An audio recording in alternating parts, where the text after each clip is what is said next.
Good to have you back. If you're just joining us, this is Firecrackers, and moving on to the next topic we have for discussion today. That is the POX fixed rate, and people are wondering if it is necessary. This is because Amban announced recently that there's going to be fixed rate. I was saying something of 500 naira for 10,000 naira. If you are getting 10,000 naira, then they are going to charge you for 500 naira. Despite the fact that this seems to be done in the light that they want it to be uniform rate, because some other agents are still charging people exorbitant amount of money, and then they're trying to make everything uniform. But people are wondering, is it really necessary at this point in time?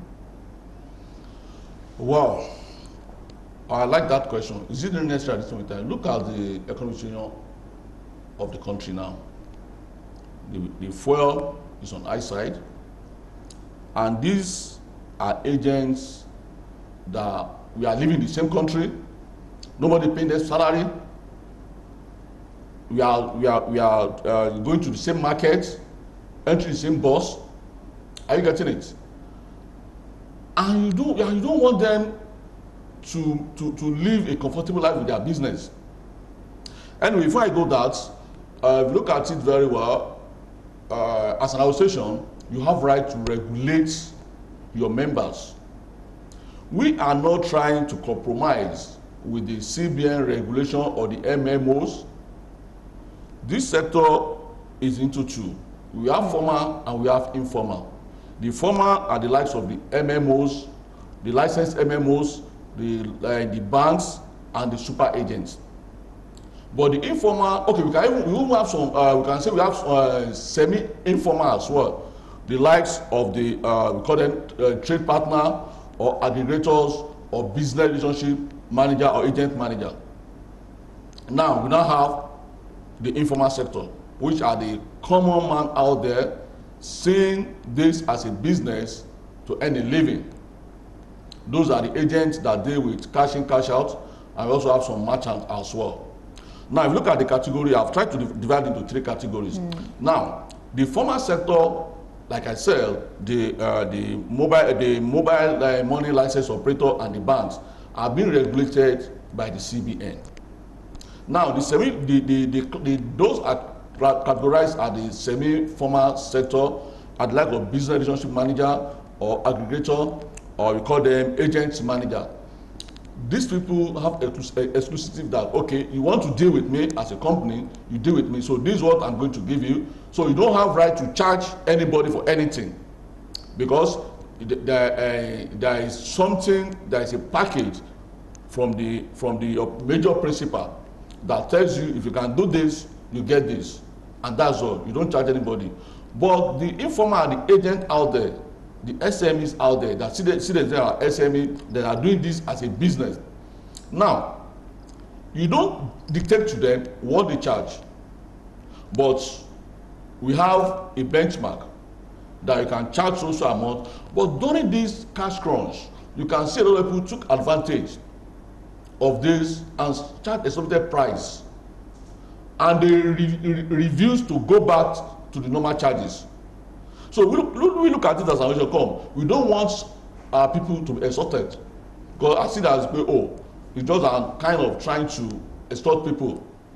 Now, we communicate to people that you should not charge more than this, not that you charge this, because if you look at it very well, we're operating from different geopolitical regions. What applicable to agents in Lagos is not something that applicable to agents in Calabar, Yenogua, Enugu, and places like that. But now, just to make sure that people are not being extorted, it's okay, don't charge above this, but you can charge below. Not that we are trying to fix a price, we are trying to protect people. I saw the communique from the FCC, PC, about what we did. Yes. We are not in line with it, but it's about communication. We are not fixing price, but we are trying to say, okay, there is a benchmark. You shouldn't charge more than this. A lot of people charge more than that amount. So you can charge below. You can use your discretion. Depends on your location. I get it. It depends on your location. You say, okay, this location, look at it. In a scenario whereby you have to travel yourself to a bank where there is no bank, you have to take a bike or take a car from your location to a bank to go and do deposit or withdrawal, things like that. Those are running costs. You have to input that as well. But in a situation whereby you don't have to travel around, you charge a very minute amount. But because you travel from point A to point B does not mean that you must put all the burden on the customers. That's what we are trying to tell the public.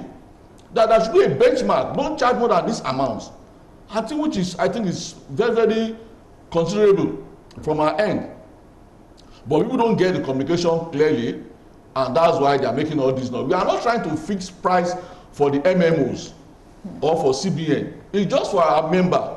And in order to protect people around, so that you know that if anybody wants to charge you above this price, say no.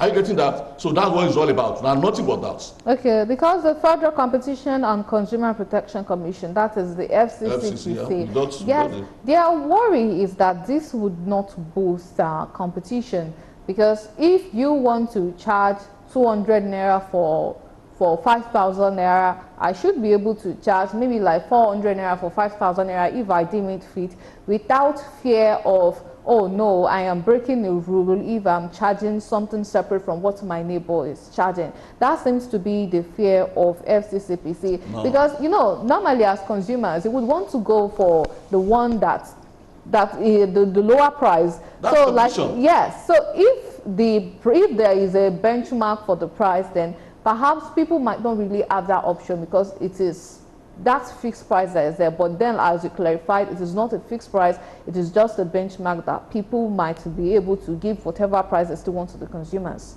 Yes. From my analysis, okay, let's look at it from this perspective. You walk into an agent outlet, you want to do 5,000 naira, and within your area, that people are doing this 5,000 naira, 200, 150, depends. And so 100 naira, that's okay. You might go to another place, 150, 200. That's competition. You now decide where do you want to do your transaction. It gives rooms for competition, but we don't want people to be extorted, because what happened during the cash crunch has really, I don't know how to put it, because people thought it is we that we are doing it. They also now say, no, we have to stop this. It's not we. We have people call them accidental agent. They charge, even myself, I went to Ireland, I want to collect 5,000. They charge me 1,000. 1,500. 1,500. Even up to now. No, that was then 1,500. And I told the guy, why? You are people we are looking for. They will tell you, okay, these are the members of us. We are not our members. You got it? So after all that, no, okay, come, let's have a benchmark across that you shouldn't charge more than this, because charge below depends on your running costs, your environment. So that's what determines what you charge. It's highly competitive, just that the communication is what they don't understand. Okay, all right. And one of the fears that I have is, if people cannot patronize these agents anymore, would they not find it easier to just go queue at the banks, go to ATM and get their money, if it is seeming like the charges that these operators are charging them is just too much? Well, we are not charging much. We are just trying to regulate the price and to protect the masses out there by having a cap. We don't want them to be being kind of extorted by all these accidental agents. So that's what we are trying to do. And also to make sure that at least at the end of the day, as a business, as an SME business owner, you have something to fall back on, because we are not getting any subsidy from government. We are not getting any support from government. So this is an SME.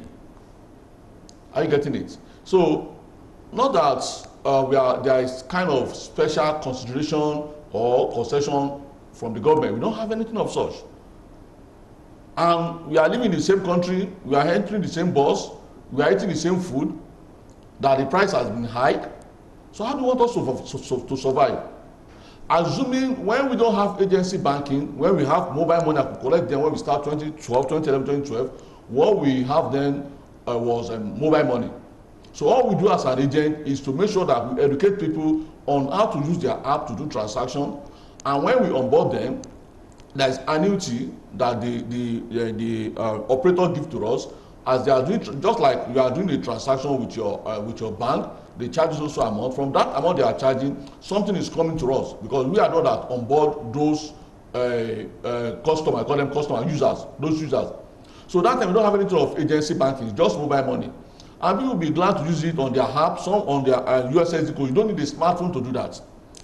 But when they introduce agency banking, that's when we now have POS, point of sales. Then you don't need POS. It's just purely mobile money. And then we have like of Paga, First Money, Stanbic IBTC, Fetch Money also, and quite a number of them, and Pocket Money. So not like POS. It's just an app. So what we do as an agent is to educate people, to orientate them on how to use their app, how to download it, how to use it, and how to fund their app. So what they come to do with agent, just to come to an agent to deposit, as you are going to a bank. You put money into your app so that at your comfort zone, you can do your transaction seamlessly. You don't need POS. So you can do P2P. You want to send money to someone, you send money to someone at your comfort zone. You want to buy something, here time, pay for goods and services. You can do that comfortably at your zone. But now, when the managers of agency banking, then it means that they are trying to reduce the cost of operation. Because you having ATM out there, and we are trying to see how best they can cushion financial inclusion in Nigeria. They brought about this agency banking, whereby they have their agents in all the remote places so that they can serve people out there. People with, they now encourage people to use, to have their ATM. So that you don't need to go to bank, you can go to an agent, you can use your ATM, you can also open an account with an agent, you use an ATM. So with that, there are some running costs. Are you getting it? There are some running costs, and there's nothing like annuity when you are doing that, because someone just come and do transaction. You are dealing with that person, you charge the person. Nothing concern your MMO or your banks about that. It's you and that person you are doing business. So, and that's where you are getting your money. You can see there are two different ball games. There are two different scenarios here. Then the MMO take care of you, because there's an annuity. If I should onboard A now, onboard A is automatically tied to me. Whatsoever transaction A is doing on that app, because I know that onboarded A, there is something that comes to me, fraction of that charges the charge. Then they regulate the price. They charge you 100 naira. From this 100 naira, okay, Obanks Global Investment Limited, you register this, take 5 naira or take 10 naira from this 100 naira. So what I do there, I go out there, I employ people, I put them on the street, they are working for me, I fight for them. They go there, I give them a form, they put people on the First Money platform, Stanbic platform, Paycom platform, and make sure that they just put minimum of 500, 100 naira then, 200 naira then in their wallet. Once they do that, there is something that is coming to me as an agent, and once they are doing transaction, there is something that comes to me as an agent. So with that, we don't have any issue. It's being regulated, so we can't determine the price. We can't do anything about that, because what we need to do, just make sure that we increase the number of users on our platform. The more people that use the platform, the more money that comes to us. Okay, so now you're saying that the public does not need to necessarily worry about exorbitant charges from point of sales. Why should they be worried? We are protecting them indirectly, but most of them don't know. We still charge 100 naira, 200 naira. I said it depends on your location. Because what's applicable in my location is not applicable. If you go to my location today, if you want to do 10,000, I charge you 200 naira. It's okay by me. Because I have a merchant that I collect money from. I don't need to run to bank. When I need money, I transfer, I collect money. So why should I be trying to exploit people unnecessarily? It's never done. And that's what we preach to our agents. So I don't need to go around, I don't need to enter a bike, I don't need to enter a bike. I do my business seamlessly. But considering those that have to leave their location, go to bank and queue to get money and come back. At that time he left the location going to bank, a lot of customers have come and left. Or in rural areas where they do not have access to banks. That's what I'm saying. But in urban, you see people still charge reasonable price. But we don't want people to be extorted, so that's why we put a cap. We are not saying you must charge this, but you must not charge more than this. You charge below, you can negotiate. You can negotiate. So, but it makes me wonder, since we have the issue of cash crunch in Nigeria, and everyone was being forced to embrace the cashless society, since then until now, from your assessment, do you feel like we have been moving more towards actualizing that cashless society, or everything is just mumbled up in between? No. We are progressing, because then most of the merchants, they don't have accounts. But now the merchants are people that deal with goods and services. So they want to collect their money, they collect cash. But now most of them now have a business account with some of these MMOs. I don't want to mention any names here. Some of these MMOs that you can just open an account. If anybody wants to pay you, they pay directly to that account. You have a POS. That person doesn't have an app. He can use POS to pay. So go to any market now. Even people that sell pepper, they have POS. They have merchant accounts. So we are progressing. They have merchant accounts. So and it has really helped us to achieve some kind of level when it comes to financial inclusion. But what I just want people to know, that financial inclusion is not really just about POS. There are other devices, there are other means in which you can achieve this. So don't let just be, oh, it's only you have your POS. When you have your app, then you are good to go. So all these charges we are talking about, very soon now you see what we call NFC. You buy something, just tap it, then it will draw the money, you are good to go. You don't need a POS. So it's a process anyway. We get to that. It's a process, but so far so good. We are progressing. There's a big improvements in the industry. Okay, all right. And from what you said, would you say that perhaps the cash crunch and the suffering Nigerians went to probably had the silver lining then? Like, is there some significance, or then, or was the suffering all in all completely? You say to any action there will be a reaction. Yes, are you getting it? And if you don't experience that, some people will still be adamant to cash. We can't really that Nigeria is cash-based economy, but we are talking about financial inclusion is an emerging global trend. So and it's a process. So we have to follow the process, and we are following the process, and we are getting the results. Where we are yesterday is not where we are now. There is significant improvements in the industry, because anywhere you go now, you see merchants with either business accounts or POS. Anywhere you go, you find them there. So that's a good one. We are progressing. Okay, all right. And what advice would you give to people who perhaps are victims of this much extortion by agents in their society? What should be the step that they should take to make sure that they are not being cheated? Well, there's going to be a circular to all our members, and any agents, outlets that is not our member, we are not responsible. So that's what we are trying to do. Because even on my street, someone across my outlet charge higher than what I charge, and people walk into my outlet to do transaction. There is competition. Then we have a sticker for our member. Anywhere you go, you see armband sticker. We have a certificate. We have something to identify ourselves as an association. You do a transaction, and you're being charged in a exorbitant way, then you don't need to worry yourself. Just know that outlet, they can file a complaint, then we look into that. But I don't think any of our members will violate that rules. We are very, very strict about it. We don't want to be extorted. That's just it. Depends, as I said earlier, I will still saying it again, your geographical location determine, and your operation, you want your operational costs, determine your charges, either we like it or not. I can't say because I'm charging 100 naira here, someone in Yegua will be charging 100 naira. It doesn't make sense. That's not a business. So we have to be sincere with ourselves. But just the masses might not get the communication. But right now I'm communicating to you directly what we are trying to do, just to protect the masses.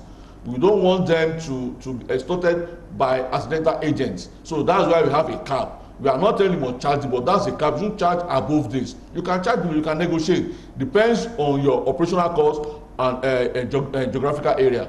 So that does it. Okay, all right. And then, with all this, you would have to agree with me that the origin of fear of Nigerians right now is because things are so tough. The removal of fuel subsidy it's a burden on a lot of people, because when they have to consider the cost of transport, going to places. Some people are complaining about increase in food prices or not. But from your own point of view, what advice do you give to people, you know, surviving this current economy that we have? We will survive it. This Nigeria, you see, challenges make people to think. I only tell you, when you have a plan B, you've already planned to fail. Because you believe when this fails, you go to this. But when you don't have a plan B, you focus on what you have, channel your energy towards it to achieve results. I don't know if I'm communicating here. If you have a plan B, you've planned to fail already. People say, what's your plan B? What's your exit? You don't need it. Because when you need it, your mind is being divided. Your focus is being divided. You look like, if this doesn't work, this will work. But if you don't have anything, your life depends on this, you strive hard to achieve success, to make something good out of it. So, my fellow Nigerians, I think we are good to go. We are going to survive this. Look at Abacha regime.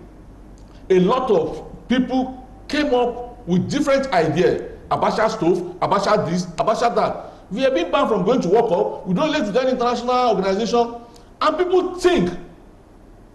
So let's think out of the box. Let's see what we can achieve with this. Tough time never lasts, but tough people do. So they give people an idea to think, and let's see what we can do to help ourselves. So that's just my advice to people. Thank you very much. Okay, all right. And then if we are to go back to this issue of the economy, especially when we are, because it seems like what's going to be favorable now is going perhaps cashless. Like you mentioned earlier, financial inclusion. Well, if we are going to look at the attitude of Nigerians when it comes to embracing technology, how would you rate it? I would say 95%. Yes.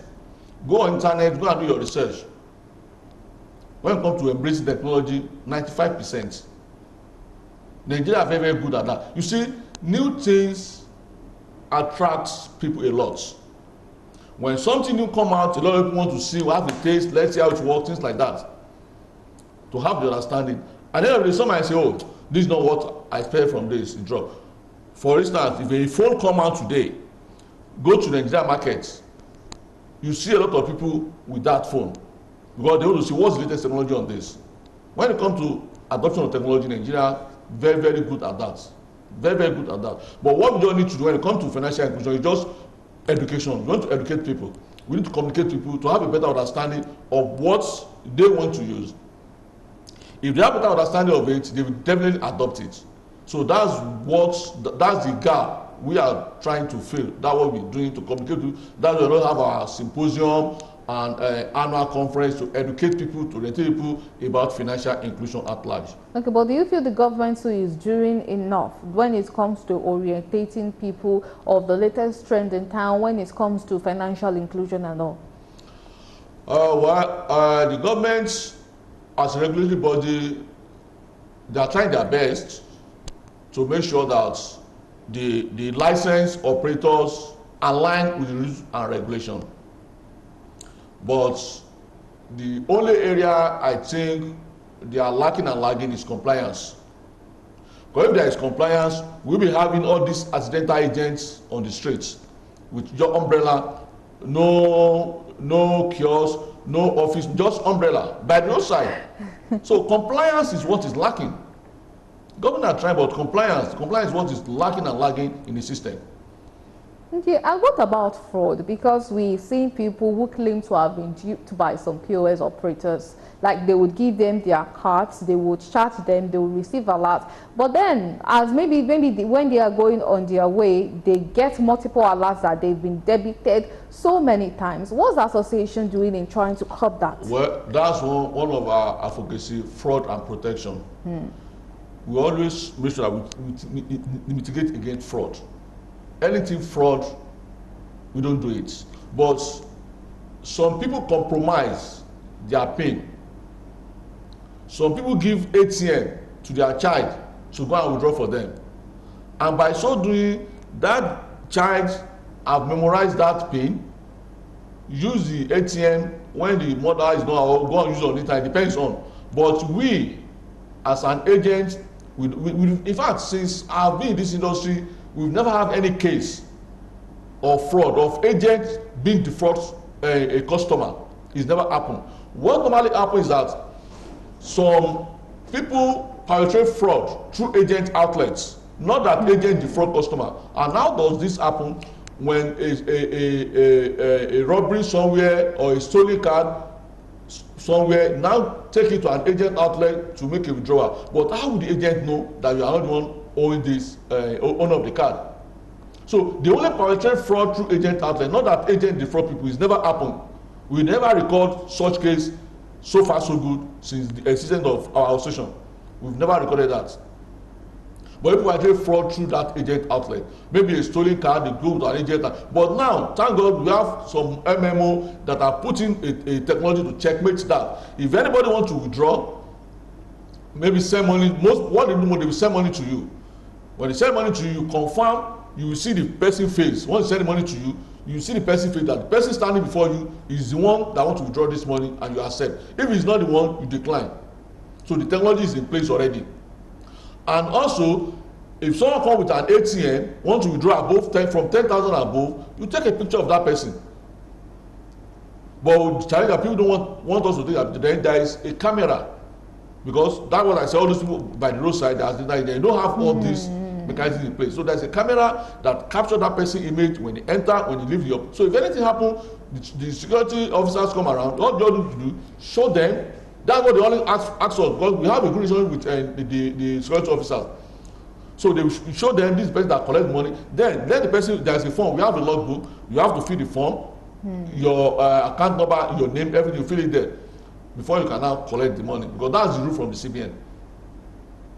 So anything fraud, agent frauding, no, we don't have that key. But people perpetrate fraud through agent outlet. That has been a case. And thank God we have some people that's put in the technology to checkmate that. So the rate of fraud are really, really reduced compared to 3-4 years ago. So in summary, you are saying that in order to save oneself from being duped, it's better to go to a recognized agent rather than patronizing those ones on roadsides. Yes. But you know, we can't really blame people, because there are some times that you might just really have an emergency, or maybe you left your house, you don't have your cash with you, and then you see people saying POS, POS, POS, and then you just have to quickly patronize them. Then when you have an issue also, you have nobody to report to. So you bear the cross. Because like you see someone just open a kiosk that tell you GT Bank. And look at, you see the GT Bank, you just enter this, and the other day you come tomorrow, you couldn't find the person there. But you know the structure of GT Bank. You know they have a structure. So you are seeing a structure different from Citibank. Because you see a GT Bank logo, you now go in there. Despite that, you know that GT has a structure. That when you see, oh, this GT, when you close your eyes and open, oh, this GT. Are you getting it? So that's just it. Okay. Well, that is very informational. Many thanks for being with us on the show. It has really been a pleasure. And well, unfortunately, it seems we've run out of time. And like always, it has always been a pleasure being on the show. Thank you so much for being part of the program today. Pleasure being here today as well. Yes, and that's Abdulaziz Olowo. He is the National Treasurer of AMBAN. Thank you so much for being with us on the program. My name is Iriba Misalako. Do join us same time, same station next week, and do have a wonderful week ahead. Goodbye.